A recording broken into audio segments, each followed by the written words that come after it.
Running a business comes with a lot of what-ifs. But luckily, there's a simple answer to them. Shopify. It's the commerce platform behind millions of businesses, including Thrive Cosmetics and Momofuku, and it'll help you with everything you need. From website design and marketing to boosting sales and expanding operations, Shopify can get the job done and make your dream a reality. Turn those what-ifs into... Sign up for your $1 per month trial at shopify.com/special offer.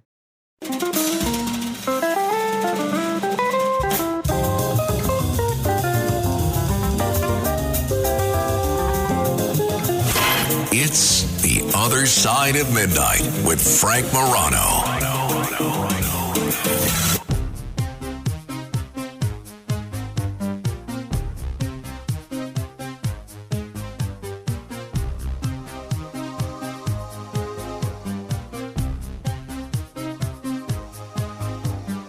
This is The Other Side of Midnight. I'm Frank Morano. I was having lunch with an old friend of mine the other day, and we're talking about the intelligence community. We're talking about what's happening in the news and the world, talking about foreign affairs, and we're talking about the media and how the media covers all of those things, generally not to the satisfaction of either of us. And we talked about one of the impressive things and encouraging things about the rise of independent media is that you get to hear a lot of voices that up until this point were just silenced. You wouldn't see them on cable news or even hear them on talk radio. Now, with independent media, you do get to hear a lot of those voices. And honestly, one of the things that I'm quite proud of with this show is we find a lot of people that represent points of view that you don't typically hear on talk radio, and that people that don't neatly fit into the narrative of what one side or the other tries to analyze as being accurate. So anyway, my friend Joe says to me, "Hey, you know, you should really look into. I don't know, maybe you had him on already. That CIA guy, John Kiriakou." I said, I love John Kiriakou, and the fact that you don't know that I've already had John on means that it has been way too long since he was on this program. So I ran to reach out to John to get him on this program. If you are not familiar with John Kiriakou, you are in for a treat. He is one of the most experienced, intelligent intelligence officers ever. He's a former intelligence officer, a CIA whistleblower. These days, he's a journalist and a columnist. He's also an author of several books, including Lying and Lie Detection, a CIA Insider's Guide. Very, very pleased to welcome back to the program John Kiriakou. John, great to have you. Oh, thanks so much for having me, Frank. It's great to be back.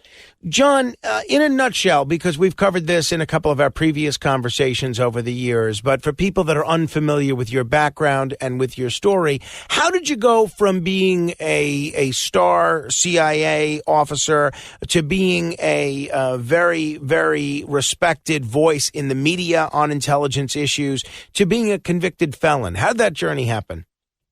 Yeah, it was kind of a crooked road. I did very, very well at the CIA. I rose quickly and became the head of CIA counterterrorism operations in Pakistan after 9/11. I was the deputy director of the CIA's executive assistant. And I objected to the torture program, and I objected quite strenuously and vehemently. And finally I went public with it. And my punishment for airing the CIA's dirty laundry and saying that the CIA was committing war crimes and crimes against humanity was 23 months in a federal prison. I would do it again tomorrow. I have no regrets. I'm glad I did it. Somebody had to do it.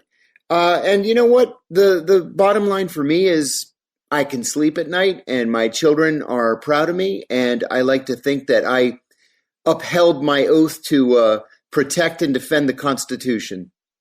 Well, we're proud of you. I know I am, and I've been a great admirer of your work ever since then. Let's Thank talk you, man. about what's going on in the intelligence community these days. Yesterday, a huge earthquake in the intelligence community, at least in the establishment intelligence community, when Tulsi Gabbard was approved by the Senate as the director of national intelligence. This is a big deal because, as far as I know, this is the first director of national intelligence to have previously been put on the terrorist watch list, and this is someone who was called a traitor by the very same people that were in charge of her confirmation. Give me your take on Tulsi Gabbard's confirmation.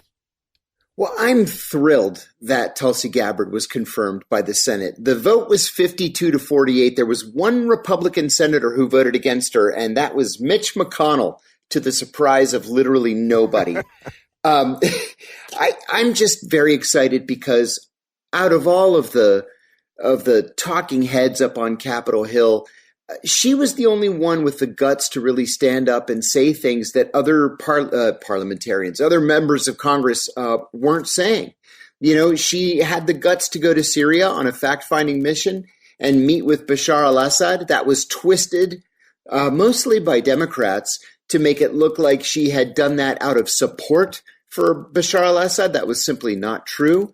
A week ago, I got a real kick out of this. A week ago, John Brennan, the former CIA director, went on MSNBC and said that the country would be a weaker place if she were to win Senate confirmation. And I tweeted that statement in and of itself was reason to support Tulsi Gabbard as the DNI. Now, she has been criticized even by some on the what I'll call the anti-security state sphere for changing her tune on a few issues, namely certain aspects of warrantless wiretapping and things of that nature, a couple of foreign policy issues as well. And some people who are in that sort of anti-security state wing of the political blogosphere, they will point out that, okay, this shows you that she's just another politician. What's your view of any changes she's made in her existing positions? Right. Well, the one aspect that most people are worried about is her support for reauthorization of Section 720 of the Foreign Intelligence Surveillance Act. That's warrantless wiretapping. And she's been a leading voice in opposition to warrantless wiretapping since it was first revealed by Ed Snowden back in the summer of 2013.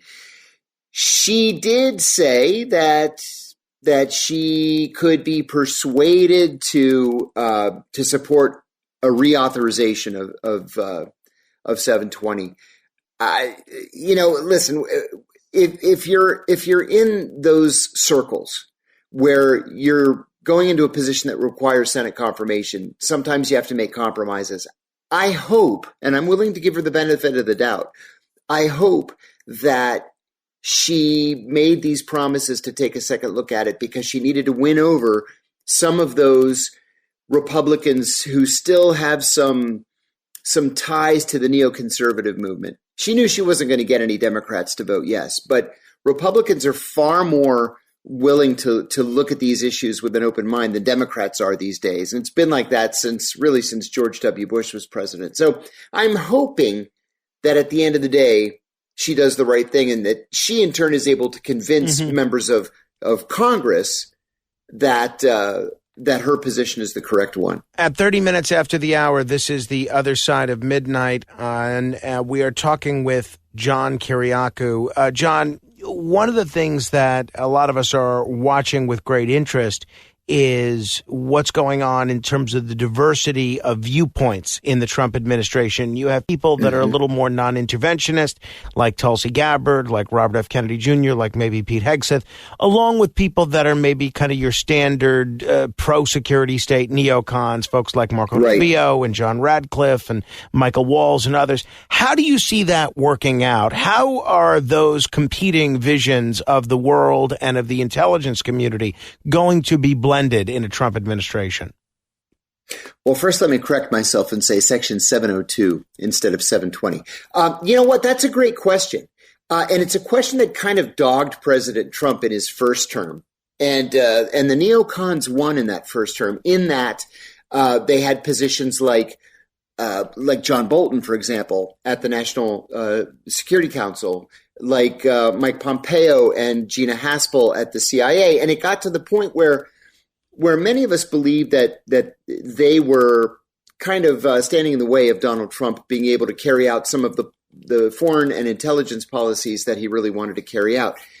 It seems to me that Marco Rubio aside, nobody else really carries the kind of weight in this area that would be necessary to counter what Donald Trump wants to accomplish in his second term. Rubio has always been something of a neocon. He's also a Russia hawk.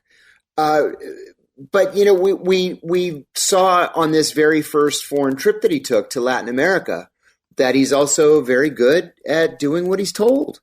And I think that Rubio sees himself as a presidential candidate in the near future. I think he's going to play ball by doing exactly as the president tells him to do. And I think that everybody else, the likes of John Ratcliffe, for example, and Pete Hegseth, will also follow orders. They're not terribly, I don't want to say well qualified, but I want to say they don't necessarily have long-term experience like some other people might have had. Pete Hegseth has never had a military leadership position, not of any note anyway. Mm-hmm. And Ratcliffe was a member of Congress for a dozen years, maybe. It was, 6 terms? I believe so. He was only DNI for 15 minutes back in 2020. So I think that this time around, people are going to be more likely to do as they're instructed to do by this president. He's not learning on the job like he was 8 years ago. He knows exactly what he wants to accomplish, and I think they're going to help him do that. You alluded to Russia. A big day yesterday for those of us that would like to see an end to the war in Ukraine. We saw President Trump say publicly that he spoke with Putin and they've agreed to start talks to end the war in Ukraine. For those of us that would like to bring about an end to this conflict, this kind of remark from a president comes about 3 years too late. And shockingly, the strategy of just ignoring the Russian president and not talking to him, shockingly, that didn't work in bringing about an end to this conflict. As far as you're concerned, John, where do you see this going and how big of a deal is this? Well, I have to admit to you that I'm a subscriber to Realpolitik, the theory that Henry Kissinger first introduced the American people to, whereby, you just have to look at the reality on the ground. It's real politics. It's the real situation. First of all, we should not be surprised by this call between Trump and Putin, because this is exactly what Donald Trump said he was going to do. He told us during the campaign he was going to engage Vladimir Putin to try to end this conflict. Trump is also right in that we cannot sustain a never-ending conflict. There are only so many billions of dollars in military aid that we continue to send to the Ukrainian government, which, by the way, the United Nations has repeatedly ranked as the most corrupt government in Europe. And so, look, so many of us said years ago when the Russians first crossed the border that at the end of this whole process, the Ukrainians were going to have to cede territory. And that is exactly what is going to happen. So after, 2.5 years, 3 years now, after 3 years, we're going to end up coming back to the point where we were 3 years ago, that the Ukrainians are going to have to give up Donetsk and Luhansk. They're going to have to walk away from Crimea, and they get peace. That's exactly what we said was going to happen 3 years ago. Right.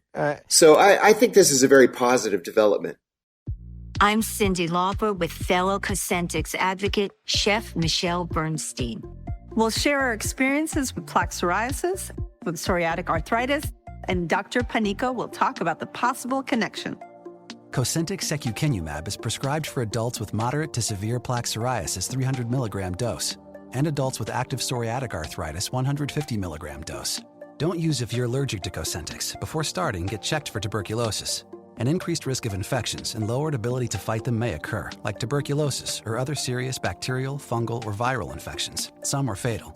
Tell your doctor if you have an infection or symptoms like fevers, sweats, chills, muscle aches, or cough, had a vaccine or plan to, or if inflammatory bowel disease symptoms develop or worsen. Serious allergic reactions and severe eczema-like skin reactions may occur.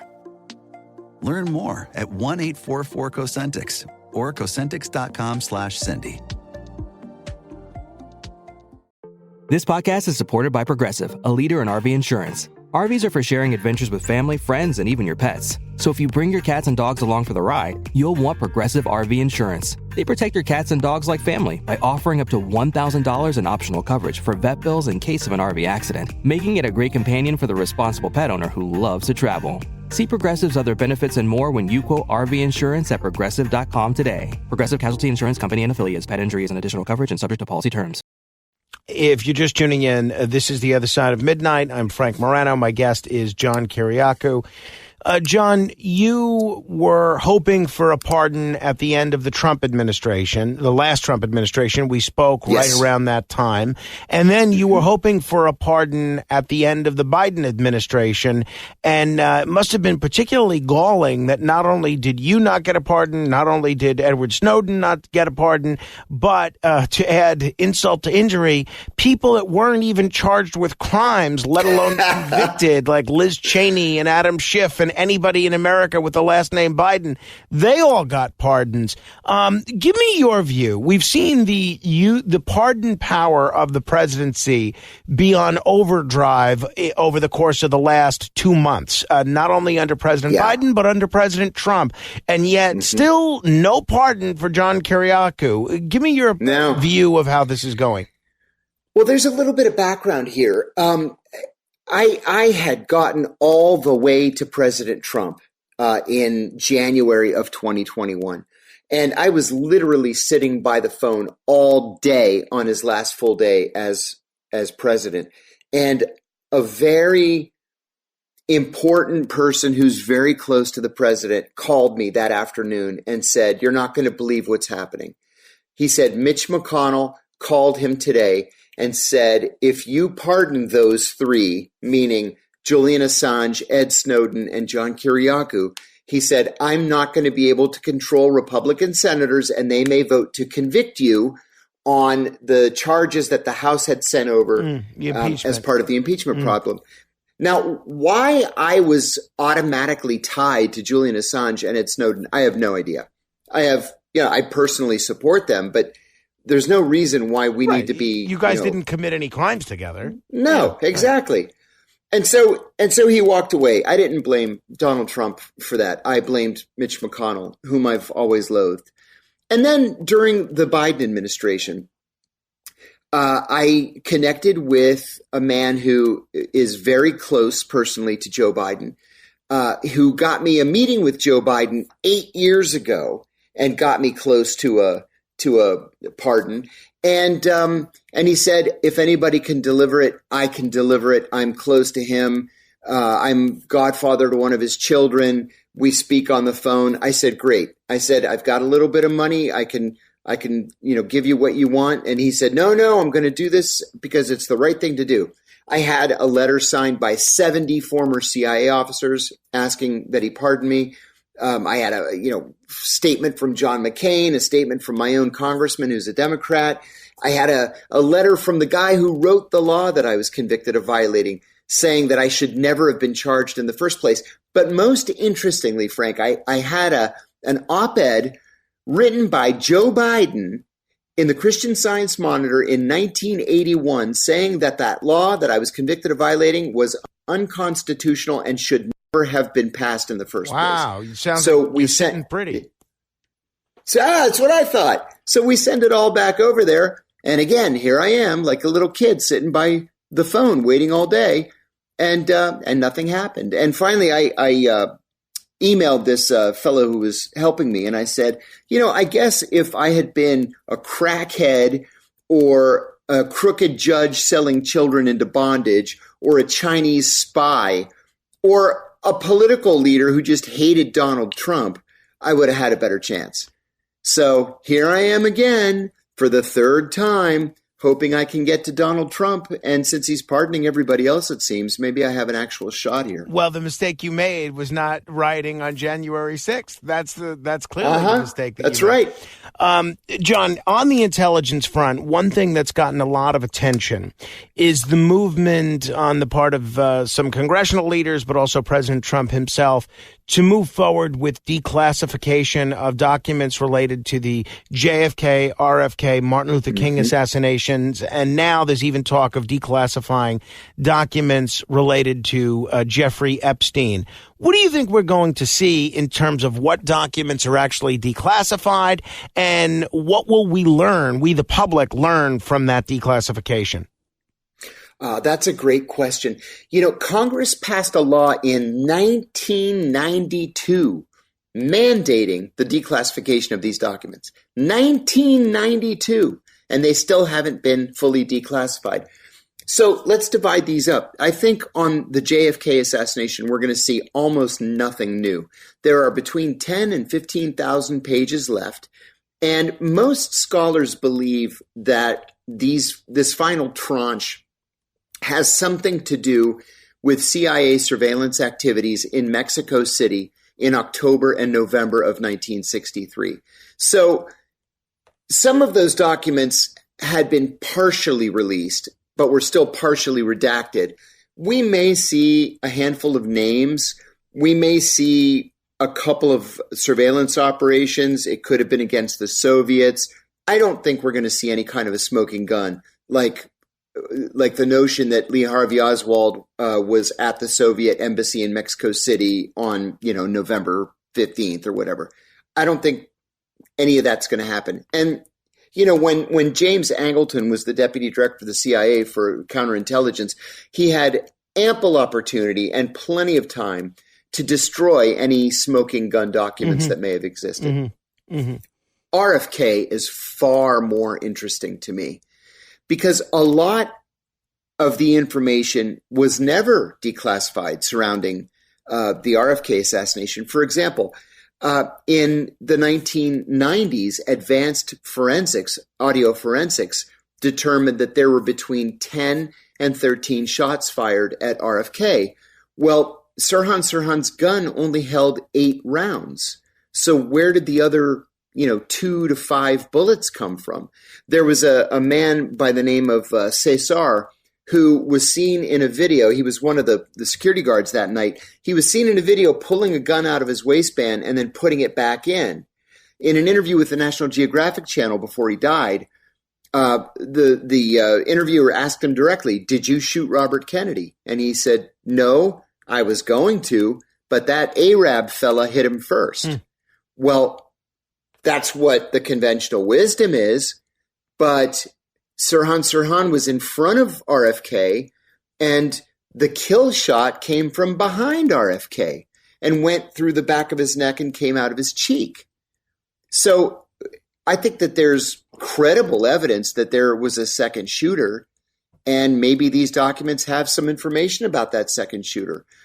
Thomas Noguchi, who was the Los Angeles County coroner at the time, and performed the autopsy on RFK, said that he believed there was a second shooter because of the location of the kill shot and the fact that it could only have been fired from 1 to 3 inches behind his neck.